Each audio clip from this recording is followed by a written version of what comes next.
শুক্রবার দুপুর 12টা থেকে 2টা পর্যন্ত আল্লাহর একটি নাম 7 বার পরে দোয়া করুন। আল্লাহ আপনার সকল দোয়াগুলো কবুল করবেন, মনের নেক আশাগুলো আল্লাহ তাআলা পূরণ করে দিবেন। মনে রাখবেন, জুমার দিন হচ্ছে ফজিলতের দিন। জুমার দিন হচ্ছে সাপ্তাহিক দিনের ভিতরে সর্বশ্রেষ্ঠ দিন, leader of the all days, সকল দিনের হচ্ছে সর্দার, সৈয়দুল আইয়াম। এই সাপ্তাহিক যে দিনগুলো আছে, দিনের সর্দার হচ্ছে জুমার দিন। এই জুমার দিনে আমরা হেলায় খেলায় করে সময় নষ্ট করে ফেলি।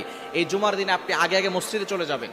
জুমার দিনে আপনি উত্তম রূপে ওযু করবেন এবং গোসল করার চেষ্টা করবেন। গোসল করে আপনি উত্তম পোশাক পরে, আতর অথবা পারফিউম ব্যবহার করে, এরপর আপনি ডান দিক থেকে হেঁটে হেঁটে পায়ে হেঁটে মসজিদে যাবেন, আগে আগে মসজিদে যাবেন।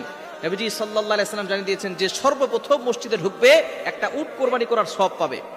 এবং সে যদি একেবারে খতিব সাহেবের সামনে বসে এবং খুতবা চুপচাপ করে শুনে নামাজ পড়ে, আল্লাহ পাক রব্বুল আলামিন তার প্রতি কদমে কদমে 1 বছর নফল ইবাদত করার সওয়াব দান করবে। এরকম ফজিলতপূর্ণ আমল আমি আর অন্য কোথাও পাইনি। নবী সাল্লাল্লাহু আলাইহি ওয়াসাল্লাম জানিয়ে দিয়েছেন জুমার দিনের জন্য আগে আগে মসজিদে যাবেন। মসজিদে গিয়ে আপনি আল্লাহ তাআলার একটি নাম 7 বার পড়বেন। জুমার দিন দোয়া কবুলের দিন।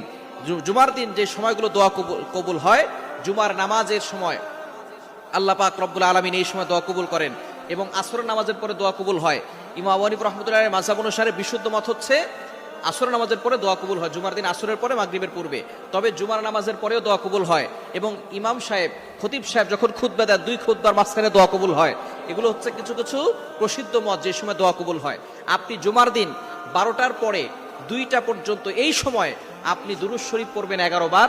এরপরে আল্লাহ তাআলার একটি নাম পড়বেন 7 বার। নামটি হচ্ছে ইয়া রহমান, ইয়া রহমান, ইয়া রহমানু। আপনি এটা 7 বার পড়বেন। এরপরে আপনি আল্লাহর কাছে দোয়া করবেন। দুরূদ শরীফ 11 বার পড়বেন। দুরূদ শরীফের কারণে কিন্তু আপনার দোয়াগুলো আল্লাহর আরশে গিয়ে নক করে।